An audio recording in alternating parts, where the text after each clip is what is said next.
ഇന്ന് തന്നെ ഡൗൺലോഡ് ചെയ്യൂ. കാണൂ നിങ്ങളുടെ ഫേവറേറ്റ് ഷോസ്.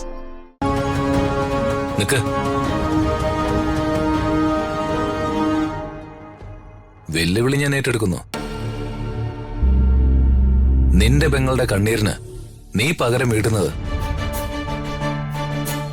എന്റെ പെങ്ങളുടെ കണ്ണീര് കൊണ്ടായിരിക്കരുത്. വെച്ചേക്കില്ല നിന്ന് ഞാൻ. ഇതൊരു മെന്റൽ ഹോസ്പിറ്റൽ അല്ലേ ചേച്ചി? ഒരു സമാധാനം ഇല്ലാത്ത ഭ്രാന്താലയം. അതുകൊണ്ട് ഞങ്ങൾ ഇടയ്ക്കൊന്ന് പുറത്തുപോയി. ഹരീഷ് എന്താ യാത്രയ്ക്ക് ഒരുങ്ങി നിൽക്കുന്ന പോലെ ഡ്രസ്സൊക്കെ ഇട്ട് എവിടെ പോകുന്നു? ഞങ്ങളുടെ വീട്ടിലേക്ക് പോവാച്ചി. ഈ അവസ്ഥയില് അമ്മ വീട്ടിലേക്ക് ഏറ്റവും തോന്നുന്നില്ല. എന്തായാലും കേറി താമസിക്കാൻ ഞങ്ങൾ തയ്യാറുമല്ല. നീ വാ, നമുക്കിറങ്ങാം.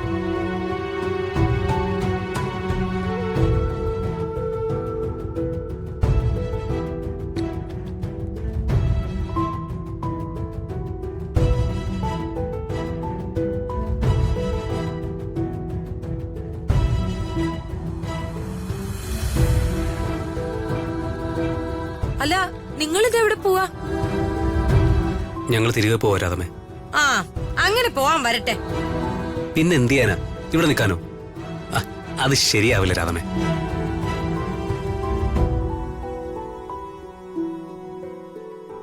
ഇവിടെ ഇപ്പോ വലിയ വലിയ ആൾക്കാരൊക്കെ ഇല്ലേ? രാജകുമാരിയും രാജാക്കന്മാരും മന്ത്രിയും മന്ത്രിയുടെ ബന്ധുക്കളും ഒക്കെ.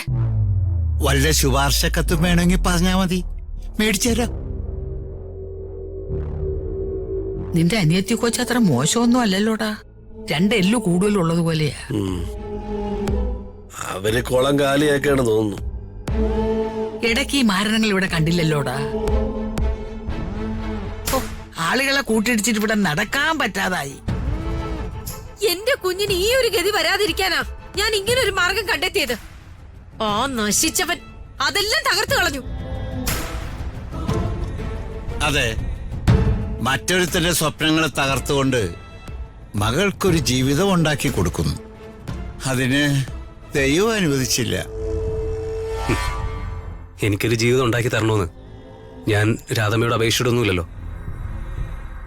അങ്ങനെ ഞാൻ പറഞ്ഞോ മോനെ? നിന്റെ ഭാര്യയും അവളുടെ അമ്മയും പറഞ്ഞതിന് മറുപടിയാ എന്റെ വായെന്ന് കിട്ടിയത്. നിങ്ങൾക്ക് നിങ്ങളുടെ മകനോട് മാത്രമേ സ്നേഹമുള്ളൂ, ഈ പെമ്മക്കളോടൊന്നും അതില്ലേ? ഇതിന് മറുപടി പറയേണ്ടത് ഞാനല്ല, ഇവരാണ്. പിന്നെ അവസരം അനുകൂലം അല്ലെങ്കിൽ തന്തമാരെയും മക്കള് തള്ളി പറയും.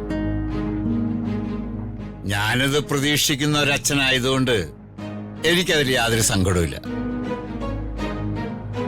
എനിക്ക് ശ്രീലക്ഷ്മിയുടെ കാര്യത്തില് യാതൊരു ഉത്കണ്ഠയില്ല. ഇവൻ നല്ല ആരോഗ്യമുള്ള ചെറുപ്പക്കാരന്, അവൻ നന്നായിട്ട് ജീവിക്കും. അതെ, ആർക്കും എന്നെ തോൽപ്പിക്കാനാവില്ല. ഞാൻ എന്റെ എല്ലാ സർട്ടിഫിക്കറ്റ്സും യൂണിവേഴ്സിറ്റിയിൽ നിന്ന് വാങ്ങിക്കും, ഒരു ജോലിയും കണ്ടെത്തും. എനിക്ക് വേണ്ടി ആരും അവരവരുടെ ജീവിതം ത്യജിക്കണമെന്നില്ല. ശ്രീലക്ഷ്മി ഇങ്ങനെയൊന്നും വരുമെന്ന് കരുതിയല്ല ഞാൻ രാജുവായുള്ള കല്യാണത്തിന് തയ്യാറായത്. ശ്രീ, എന്തുണ്ടെങ്കിലും എന്നോട് ക്ഷമിക്കണം. ഇങ്ങനെ പിണങ്ങി പോവരുത്. മാറി നിക്കടി.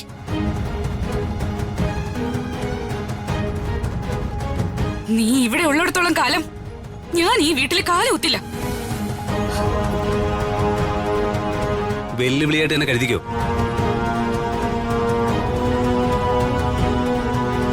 എന്റെ അനിയത്തിയുടെ കണ്ണീരിന് ഞാൻ പകരം ചോദിച്ചിരിക്കും, അത് ഷുവറാ.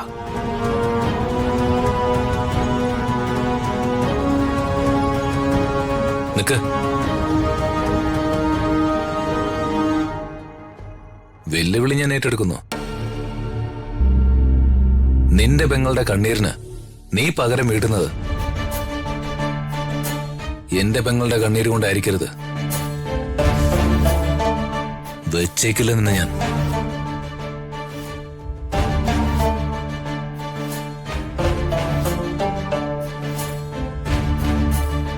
വടി. ശ്രീ മോളെ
വെരി ഗുഡ്.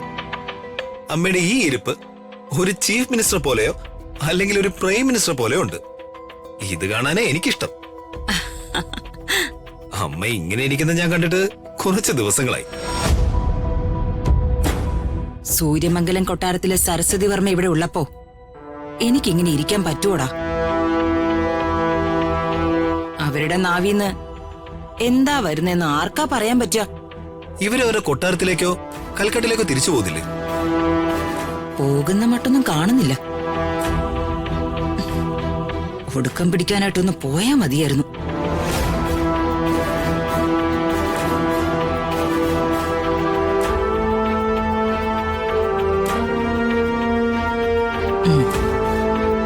ദേ വരുന്നുണ്ട് കൊട്ടിപ്പാടി സേവക്കാര്. കൊട്ടിപ്പാടി സേവക്കാരോ? അതെന്തോന്ന്? എടാ, അമ്പലങ്ങളിലെ സോപാനത്തിങ്കിൽ നിന്നേ ഇടയ്ക്ക് അടിച്ച് പാടുന്നവരില്ലേ, അവരെയാണ് കൊട്ടിപ്പാടി സേവകരെന്ന് പറയുന്നത്. അവര് ദേവനെ പുകഴ്ത്തുന്നത് പോലെ ഇവര് പ്രതാപനെയും ആ സരസ്വതിയും പുകഴ്ത്തി ജീവിക്കുന്നവരാ. ഏട്ടൻ ഓഫീസിലേക്ക് പോയി ചേച്ചി? ആ, ഞാൻ കുറെ നേരമായിട്ട് ഇവിടെ ഇരിക്കുന്നു. അവൻ പോയതായിട്ട് കണ്ടില്ല. എന്താ ശേഖര? അല്ല, ഒരു കാര്യം ഡിസ്കസ് ചെയ്യാനുണ്ടായിരുന്നു. അതിന് ഏട്ടൻ കൂടി വേണം. രാജുവിനെയും ഇങ്ങോട്ട് വിളിക്കുന്നതിനെ കുറിച്ച് പറയാനാ ചേച്ചി. അല്ല, അവരെ എന്തിനാ വിളിക്കുന്നേ? അവർക്കവിടെ പരമസുഖമല്ലേ?